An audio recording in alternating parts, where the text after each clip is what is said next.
حضور اقدس صلی اللہ علیہ وسلم کے آزاد کردہ غلام حضرت ثوبان مراد ہے۔ تو حضرت ثوبان وغیرہ نے نبی کریم صلی اللہ تعالیٰ علیہ وسلم سے عرض کیا، یا رسول اللہ، ہم آپ کو جنت میں کیسے دیکھ سکیں گے؟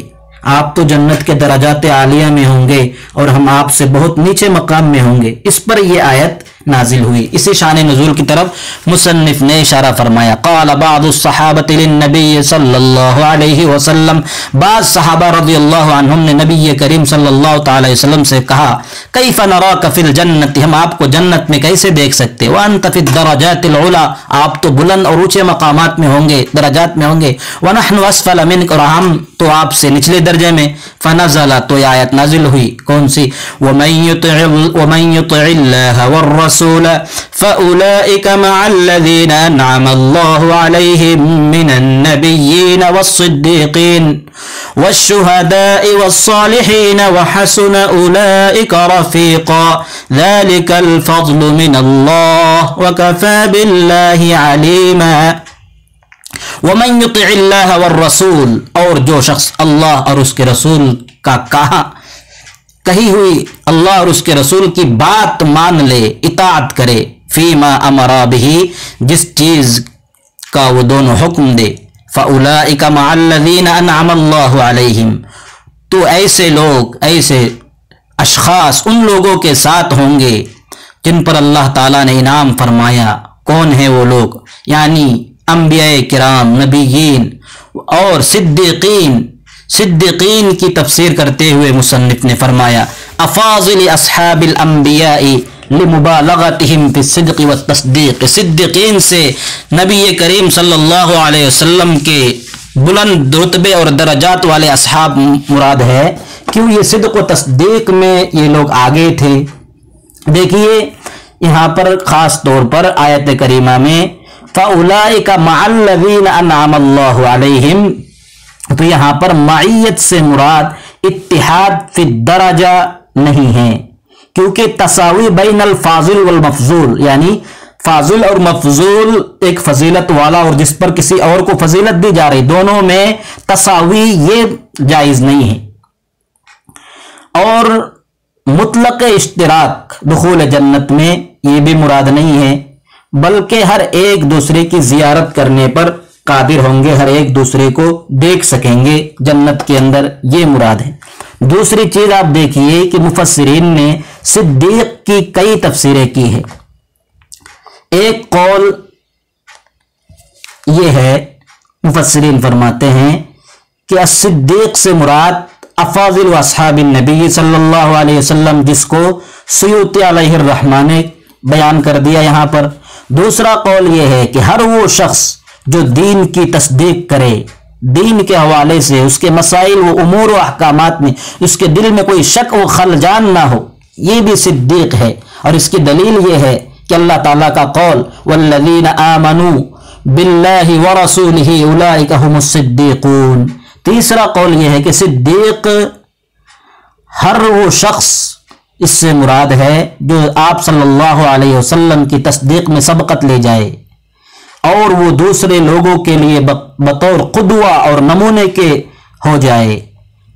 اس قول کے اعتبار سے حضرت صدیق اکبر رضی اللہ تعالیٰ عنہ اس وصف میں سب سے آگے ہوں گے۔ یہ صدیقین کی الگ الگ تفسیریں آپ کے ساتھ ہے۔ تو آیت میں یہ فرمایا جا رہا ہے کہ ایسے لوگ جو ہے اللہ اور اس کے رسول کے مطیعین، اطاعت کرنے والے، یہ منعم علیہم، جن پر اللہ تعالیٰ نے انعام کیا، انبیاء، صدیقین، ایسے لوگوں کے ساتھ ہوں گے۔ والشہداء لمبالغتہم فی الصدق والتصدیق، صدق و تصدیق میں ان کے اندر یہ وصف زیادہ پائے جانے کی وجہ سے۔ والشہداء القتل فی سبیل اللہ، شہداء سے مراد راہ خدا میں قتل ہونے والے۔ والصالحین غیر من ذکر، صالحین سے مراد غیر من ذکر سے مصنف اس سوال کا ازالہ فرما رہے ہیں کہ صالحین تو ہر ایک کے پاس ہے نا، انبیاء بھی صالحین میں سے ہیں، صدیقین بھی صالحین ہیں، شہداء بھی صالحین ہیں، لیکن مستقل صالحین غیر مذکور کے علاوہ ایک مستقل چیز ہے، اس کی طرف اشارہ فرما رہے وَحَسُنَ أُولَئِكَ رَفِيقًا، اور جنت میں رفاقت کے اعتبار سے لوگ کس قدر عمدہ ہے۔ آگے انہوں نے اس کی وضاحت کر دی رفقاء فی الجنت، کہ جس طریقے سے صدیقین صالحین سب جمع ہیں تو رفیقا یہاں پر تمیز ہے یہ یا تو حال ہے جمع کے معنی میں، رفقاء فی الجنہ بأن یستمتع فیہا برؤیتہم وزیارتہم والحضور معہم، کہ جنت میں ان کی زیارت سے لطف اندوز ہوا جائے اور ان کی زیارت اور ان کے ساتھ شرکت، ان کے دیدار سے آدمی لطف اندوز ہو، یہ کتنی بڑی نعمت اور کس قدر عظیم اللہ تعالیٰ کا انعام ہے۔ وَإِن كَانَ مَقَرُّهُمْ فِي دَرَجَاتٍ عَالِيَةٍ بِالنِّسْبَةِ إِلَى غَيْرِهِمْ، اگرچہ ان کے رہنے کی جگہ جو ہے دوسروں کی بنسبت درجہ عالیہ میں ہو، لیکن زیارت وغیرہ ان کی جو ہے معیت تساوی والی نہیں، بلکہ اللہ تعالیٰ مقام و مرتبے کے اعتبار سے ان کی زیارت، ان سے گفتگو ملاقات سے محظوظ ہونے کا انہیں موقع عطا فرمائیں گے۔ ذَلِكَ أَيْ كَوْنُهُمْ مَعَ مَنْ ذُكِرْ مُبْتَدَأٌ خَبَرُهُ الْفَضْلُ مِنَ اللَّهِ تفضل به علیہم لا انہم نالوہ بطاعتہم۔ ذالک کا مشار الیہ کیا ہے؟ یہ یعنی کون سی چیز؟ کونہم مع من ذکر، مذکورہ لوگوں کے ساتھ ان کا ہونا، مع الذین انعم اللہ علیہم سے الی آخرہ والصالحین، جتنی بھی چیزوں کا تذکرہ ہے تو یہ مشار الیہ ہے، اور یہ ذالک یہاں مبتدا ہے، خبر کہاں ہے؟ خبرہ الفضل من اللہ، یہ خبر ہے، یہ اللہ تعالیٰ کی طرف سے بہت بڑی فضیلت اور فضل ہے جس کو اللہ نے ان پر انعام کیا۔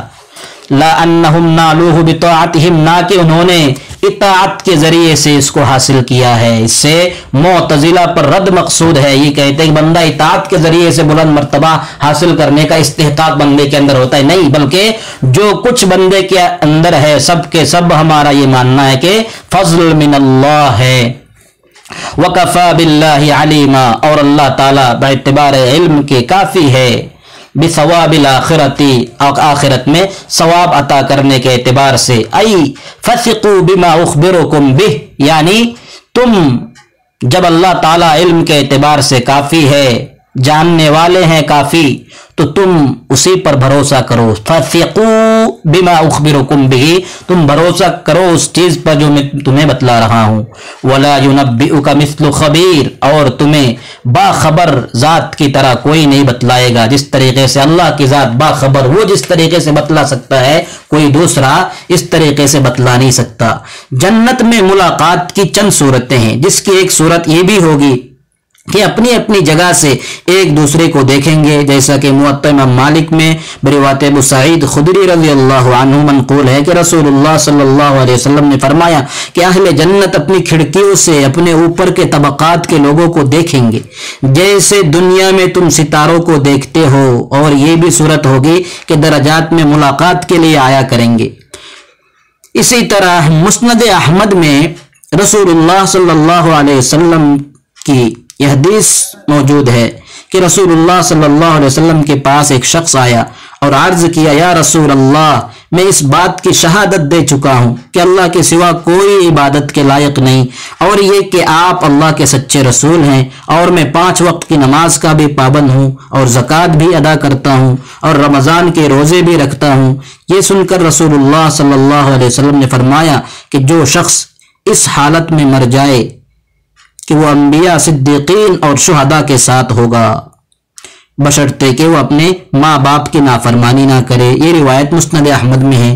اسی طرح حدیث کے اندر ہے، التاجر الصدوق الامین مع النبیین والصدیقین والشہداء، یعنی امانت دار تاجر، سچا امانت دار بیوپاری، وہ انبیاء، صدیقین اور شہداء کے ساتھ ہوگا۔ تو یہ ہے اس آیت کی تفسیر۔ اللہ تعالیٰ سے دعا کرتے ہیں کہ اللہ ہمیں بھی یہ مرتبہ عطا فرمائے، صدیقین، شہداء، صالحین کی معیت جنت پہ ان کی زیارت سے محظوظ ہونے کا اللہ ہمیں بھی موقع عنایت فرمائے۔ وصلی اللہ وسلم علی نبینا محمد وآلہ وصحبہ اجمعین۔